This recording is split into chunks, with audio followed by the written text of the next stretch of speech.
Morning. Actually जो आज का टॉपिक है, आज जो मिनरल्स हैं स्टूडेंट, उसके बारे में हम स्टडी करेंगे। देखिए, इसमें है सल्फर। जो लास्ट पॉइंट है उसे हम कंटिन्यू करेंगे। सल्फर सल्फर प्लांट के लिए क्यों इम्पोर्टेंट है? क्योंकि यह सिस्टीन और मैथिनिन स्टूडेंट, ये है क्या? ये अमीनो एसिड होते हैं। याद रखिए, ये अमीनो एसिड होते हैं। ठीक है, ये अमीनो एसिड है। कौन कौन से अमीनो एसिड है इसमें? इसमें सिस्टीन है और मैथ्यूनिन है। ठीक है। और जो सल्फर में ये दोनों, मतलब ये दोनों के अंदर सल्फर प्रेजेंट होता है। एग्जाम में आ सकता है। देखिए, और सल्फर में क्या चीज प्रेजेंट होती है? Vitamin, biotin, coenzyme. ये काफी, कोएंजाइम वेरी वेरी इंपॉर्टेंट है एग्जाम के लिए। कोएंजाइम के अंदर भी क्या पाया जाता है? सल्फर पाया जाता है। ठीक है। अब जो ये विटामिन कौन कौन से? थायमीन, बायोटीन और कोएंजाइम, इन तीनों के अंदर ये सल्फर प्रेजेंट होता है। एग्जाम में आ सकता है ये क्वेश्चन। अब आते हैं आयरन। आयरन काफी इंपॉर्टेंट है। जो क्लोरोफिल होता है, इसकी फॉर्मेशन में आयरन इंपॉर्टेंट है। ये एग्जाम में कई बार पुटअप किया गया है कि जो क्लोरोफिल है उसकी फॉर्मेशन के लिए कौन सा एलिमेंट इंपॉर्टेंट है? तो आयरन इंपॉर्टेंट है। ये कैटेलाइज एंजाइम को एक्टिव कर देता है। ठीक है। ये फेरेडॉक्सिन एंड साइटोक्रोम, ये एक्चुअली ये प्रोटीन होते हैं स्टूडेंट। ये क्या होते हैं? ये प्रोटीन होते हैं। कौन कौन से प्रोटीन होते हैं? ये होते हैं फेरेडॉक्सिन एंड साइटोक्रोम जैसे प्रोटीन का भाग हैं, जो इलेक्ट्रॉन को ट्रांसफर करने में हेल्प करते हैं। एग्जाम के लिए काफी, देखिए स्टूडेंट, आयरन क्या है? आपने देखा होगा, जो आपके घर में आयरन होता है, आप ऐसे चीजों को समझिए। आयरन में क्या होता है? इलेक्ट्रॉन ट्रांसफर होता है। मान लीजिए, जैसे अगर बिजली के प्लग में लगाएंगे और स्विच ऑन करेंगे तो करंट आएगा, तो इलेक्ट्रॉन ट्रांसफर हुआ कि नहीं? तो इसलिए जो आयरन होता है उसमें ये प्रोटीन के, यानी फेरेडॉक्सिन और साइटोक्रोम प्रोटीन के भाग होते हैं जो इलेक्ट्रॉन ट्रांसफर करने में हेल्प करते हैं। तो आयरन का मेन पॉइंट क्या है? इलेक्ट्रॉन को ट्रांसफर करने में हेल्प करेगा। मैग्नीज, इसमें मैग्नीज को हम Mn से नोट करते हैं। मैग्नीज का मुख्य फंक्शन फोटोसिंथेसिस के दौरान जो वाटर है उसके मॉलिक्यूल्स को स्प्लिट करके वहां से ऑक्सीजन क्या करता है? रिलीज करता है। ये एग्जाम में कई बार, अप्रोक्स मान के चलिए कभी 20 टाइम्स बार एग्जाम में पूछा गया है। 20 बार अधिकतर एग्जाम में ये क्वेश्चन जरूर पुटअप किया जाता है। तो आपको पता है, जो ऑक्सीजन रिलीज होता है, ऑक्सीजन कहाँ से निकलता है? ऑक्सीजन निकलता है जब प्लांट फोटोसिंथेसिस प्रोसेस करता है।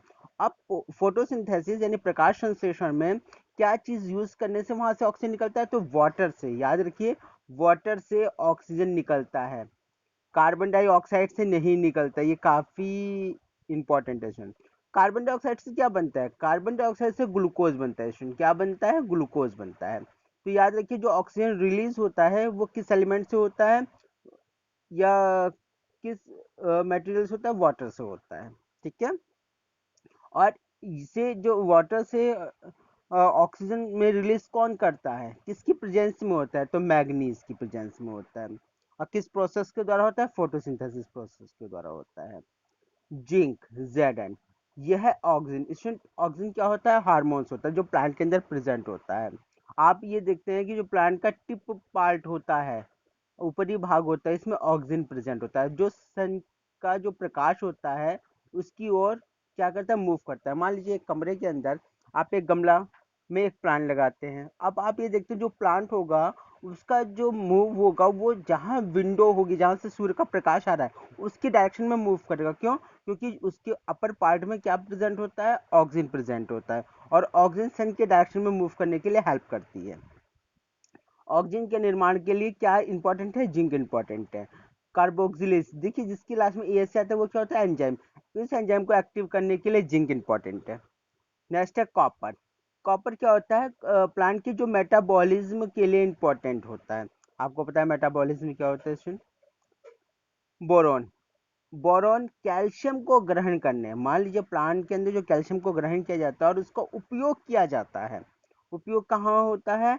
मेम्ब्रेन में, मेम्ब्रेन के फंक्शन में। पॉलन जर्मिनेशन में, पॉलन जर्मिनेशन जो पराग का अंकुरण होता है। सेल इलंगोशन में, इलंगोशन का मतलब होता है जो सेल होती है, ये क्या होती है? इसकी साइज में इंक्रीज होती है। मान लीजिए सेल की इंक्रीज होती है, इलंगोशन होता है। और कार्बोहाइड्रेट ट्रांसफर करने में क्या इंपॉर्टेंट है? बोरॉन इंपॉर्टेंट है इसमें। ये काफी इंपॉर्टेंट क्वेश्चन है। Next molybdenum. जो मोलिबडेनम होता है ये नाइट्रोजन के मेटाबॉलिज्म के एंजाइम के कंपोनेंट होते हैं, कंपोनेंट यानी घटक होते हैं। क्लोरीन, ये काफी इंपॉर्टेंट है। देखिए जो Cl होता है ये भी आपको पता है ये क्या होते हैं, जैसे सोडियम पोटेशियम चैनल्स होते हैं वैसे क्लोरीन का भी होगा। तो पोटेशियम सोडियम के साथ मिलकर क्या, क्लोरीन, इन दोनों के साथ मिलकर ये सेल में सोल्यूट की सांद्रता और एनायन कैटायन को संतुलित करने में हेल्प करती है। काफी इंपॉर्टेंट है, एग्जाम में आ सकता है। सोडियम पोटेशियम के साथ कौन सा आयंस मिलकर एनायन और कैटायन को बैलेंस करने का काम करती है? तो आंसर क्या है? क्लोरीन है। अब यहाँ से देखिए, ये भी क्वेश्चन काफी इंपॉर्टेंट है। जो फोटोसिंथेसिस प्रकाश संश्लेषण में वाटर के विखंडन स्प्लिटिंग जैसे मैंने भी बताया, उसके लिए क्या इंपॉर्टेंट है? एमएन। लेकिन एक चीज ध्यान रखिए, एमएन के साथ साथ सीएल भी इंपॉर्टेंट होता है इसमें। वाटर की स्प्लिटिंग के लिए अनिवार्य है, जिसमें ऑक्सीजन का इवोल्यूशन होता है। इवोल्यूशन का मतलब होता है वो बाहर निकलता है, क्योंकि आपको पता है वाटर से क्या निकलेगा? ऑक्सीजन बाहर निकलेगी। इसके लिए एमएन इंपॉर्टेंट है। और वे एक्चुअली निकास करने के लिए कौन सा आयन है? सीएल आयन है। ये देखिए यहाँ से दो क्वेश्चन काफी इंपॉर्टेंट हो जाता है। अब आते हैं कैल्शियम। जो कैल्शियम है वो सेल की स्ट्रक्चर यूनिट होती है, ठीक है, उसका कंपोनेंट होता है। क्लोरोसिस, देखिए क्लोरोसिस, जो क्लोरोसिस बना है वो किससे बना है? वो याद रखिए क्लोरोफिल। और जो क्लोरोफिल होता है वो क्या होता है? वो जो पत्तियां होती है उसका ग्रीन पार्ट होता है। तो इससे ही हम इसे कोरिलेट करेंगे। ये क्लोरोसिस है, सिस का मतलब होता है किसी चीज को तोड़ना, ठीक है। तो क्लोरोसिस क्या होगा? क्लोरोसिस होता है जो पत्तियों का जो क्लोरोफिल पार्ट होता है वो क्या करता है? उसे नष्ट कर देता है। और नष्ट करने के बाद क्या होगा? उसका जो ग्रीन कलर है वो येलो में चेंज हो जाएगा। यानी आपने देखा होगा जो पत्तियां पीली पड़ जाती हैं उसे हम क्लोरोसिस कहते हैं। पत्तियों के क्लोरोफिल के लॉस से लीव्स यानी जो पत्तियां होती है पीली हो जाती हैं, जिसे हम क्लोरोसिस कहते हैं। ये क्यों होता है? ये nitrogen, potassium, magnesium, sulphur, iron, manganese, zinc and molybdenum की कमी से होता है। इन एलिमेंट की कमी से ये प्रॉब्लम होती है। एक होता है नेक्रोसिस, ये एग्जाम में कई बार पूछे जाते हैं। देखो नेक्रोसिस का मतलब होता है सेल का नष्ट होना। अब क्या होगा? पत्तियों में जो लीव्स की मृत्यु हो जाती है, लीव्स की क्या हो जाती है? मृत्यु हो जाती है। उसकी जो सेल नष्ट हो जाती है उसे हम नेक्रोसिस कहते हैं। ये क्यों होता है? कैल्शियम, मैग्नीशियम, कॉपर और पोटेशियम की कमी के कारण होता है। देखिए ये जो स्टार बने हुए हैं ये शॉर्ट क्वेश्चन के लिए इंपॉर्टेंट है, मतलब यहाँ से क्वेश्चन आने के चांसेस होते हैं। जैसे नाइट्रोजन हो गया, पोटेशियम हो गया, सल्फर हो गया और मोलिब्डेनम की कमी से सेल का डिवीजन रुक जाता है। यानी ये एक्चुअली चार एलिमेंट ऐसे हैं, अगर इसकी कमी हो जाती है तो सेल का डिवीजन रुक जाएगा। नाइट्रोजन, पोटेशियम, मोलिब्डेनम की कंसंट्रेशन कम होने पर, यानी इसकी जो सांद्रता होती है वो कम होने पर जो फ्लावरिंग होती है, यानी जो प्लांट फूल देते हैं, उसमें क्या हो जाता है? उसमें देरी हो जाती है, क्योंकि इन एलिमेंट की कमी के कारण। मैग्नीज, देखिए जो मैग्नीज है, ठीक है, वो सूट अपेक्स में जो कैल्शियम ट्रांसलेशन स्थानांतरण में बाधित करता है। यानी अगर मैग्नीशियम की कंसंट्रेशन ज्यादा है, मैग्नीशियम ज्यादा है, अब देखिए कोई भी एलिमेंट ज्यादा हो या कम हो, दोनों कंडीशन में वो हार्मफुल होते हैं, हानिकारक होते हैं। अब यहाँ देखिए मैग्नीशियम जब हम स्टैम्प के अंदर इसकी क्वांटिटी जब ज्यादा हो जाएगी तो कैल्शियम का जो स्थानांतरण होगा वो क्या होगा? वो रुक जाएगा। मान लीजिए जैसे ये स्टैम है, ठीक है, स्टैम यानी तना है। अब तने में मैग्नीशियम की कंसंट्रेशन ज्यादा हो जाएगी, जब ज्यादा हो जाएगी जो कैल्शियम होगा इसका ट्रांसफर रुक जाएगा। जब इसका ट्रांसफर रुक जाएगा तो क्या होगा? मैग्नीशियम की इसकी क्वांटिटी क्या हो जाएगी? अब ज्यादा हो जाएगी, क्योंकि इसका अधिकता से आयरन, मैग्नीशियम एंड कैल्शियम की कमी हो जाएगी। किसकी कमी हो जाएगी? आयरन की कमी हो जाएगी, मैग्नीशियम की कमी हो जाएगी और कैल्शियम की कमी हो जाएगी। जब इसकी कमी हो जाएगी तो इससे क्या हो जाएगा? इससे जो प्लांट के अंदर कुछ एलिमेंट की कमी हो जाती है। अब हाँ, एग्जाम में एक चीज है, जब मैग्नीशियम की क्वांटिटी ज्यादा हो जाएगी तो इन एलिमेंट की कमी हो जाएगी। जब इन एलिमेंट की कमी हो जाएगी तो वो प्लांट की जो ग्रोइंग होती है वो क्या होगी, वो रुक जाएगी। अगर एग्जाम में आता है कि आयरन, मैग्नीशियम और कैल्शियम की कमी किसके कारण हो जाती है, तो आंसर आएगा जो मैग्नीज है इसकी कंसंट्रेशन ज्यादा होने की वजह से। खनिज लवण जाइलम के माध्यम से, आपको पता है जाइलम के माध्यम से वाटर मूव करता है, के माध्यम से वाटर के आरोही धारा, आरोही धारा देखिए, आरोही होता क्या है, आरोही होता है पहले कम, फिर उससे ज्यादा, फिर उससे ज्यादा। ये तो आपने 10th क्लास में पढ़ा, वो मैथमेटिक्स में पढ़ा भी है। तो आरोही क्रम में यानी पहले फ्लो कम होगा, फिर उससे ज्यादा होगा, फिर उससे ज्यादा होगा, फिर उससे ज्यादा होगा। ठीक है।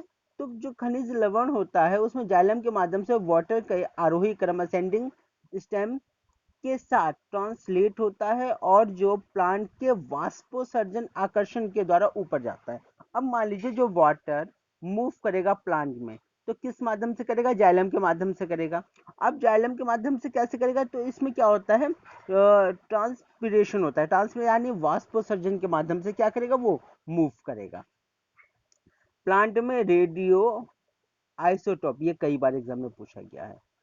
जो रेडियो आइसोटोप एक इंस्ट्रूमेंट होता है, इसके द्वारा हम ये पता लगा सकते हैं जो मिनरल प्लांट में जाइलम के माध्यम से ट्रांसफर होता है।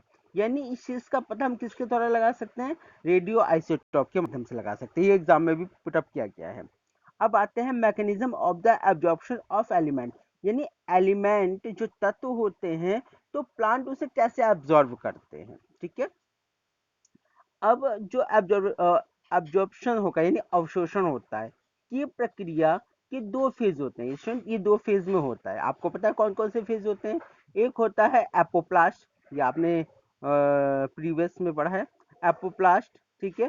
और दूसरा क्या होता है, सिम्प्लास्ट होता है, दूसरा क्या होता है, सिम्प्लास्ट होता है। तो इन दो के माध्यम से होता है। तो हम पहले पढ़ेंगे एपोप्लास्ट।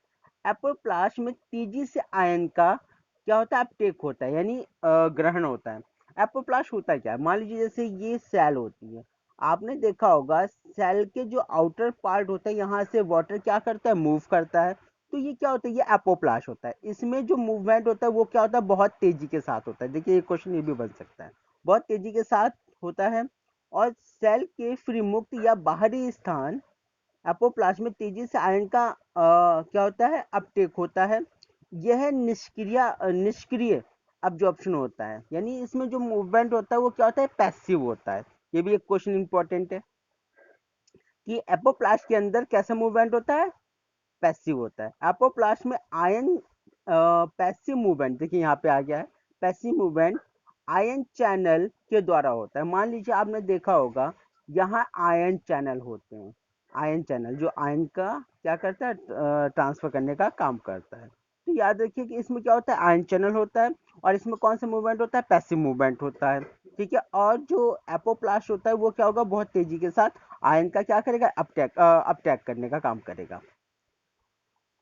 जो कि ट्रांसफर मेम्ब्रेन प्रोटीन, अब वो आयन चैनल में क्या होता है, प्रोटीन होते हैं। ठीक है। जो सिलेक्टिव पोर्स का फंक्शन करते हैं, यानी सिलेक्टिव चीजों को क्या करते हैं, ग्रहण करने का काम करते हैं। दूसरी फेज क्या होता है, दूसरा फेज होता है सिम्प्लास्ट। सिम्प्लास्ट में क्या होगा, सिम्प्लास्ट होता है क्या है, मान लीजिए सेल के अंदर से जो ये सॉल्यूशन क्या करेंगे, मूव करेगा। तो ये इसमें क्या होगा, इसमें आयन धीमी गति से मूव करता है। ठीक है। सिम्प्लास्ट आयन में प्रवेश, एंटर और एग्जिट मेटाबॉलिक एनर्जी अनिवार्य अनिवार्य होता है, यानी इसमें एनर्जी की जरूरत होती है, जबकि जो पैसिव मूवमेंट है उसमें एनर्जी की जरूरत नहीं होती है। ये क्या होता है, ये एक्टिव प्रोसेस होता है। ठीक है। ये एक्टिव प्रोसेस है। आयंस की गति मूवमेंट को प्राय, हाँ अब मान लीजिए जब आयन मूव करेगा, जब आयन मूव करेगा, मान लीजिए आयन सेल के अंदर मूव करेगा, जब मूव करने को हम क्या कहते हैं, फ्लक्स कहते हैं। याद रखिए मूव करने को हम क्या कहते हैं, फ्लक्स। अगर सेल के अंदर मूव करेगा तो इनफ्लक्स होगा, आयन इन हो जाएगा स्टूडेंट, इनफ्लक्स हो जाएगा। अगर सेल के बाहर मूव करेगा तो क्या हो जाएगा, ई फ्लक्स हो जाएगा, क्योंकि ई यूज हो जाएगा, मैंने आपको पहले बताया था। ई फ्लक्स हो जाएगा। ई फ्लक्स कब होता है, एग्जिट करने के लिए, बाहर निकलने के लिए।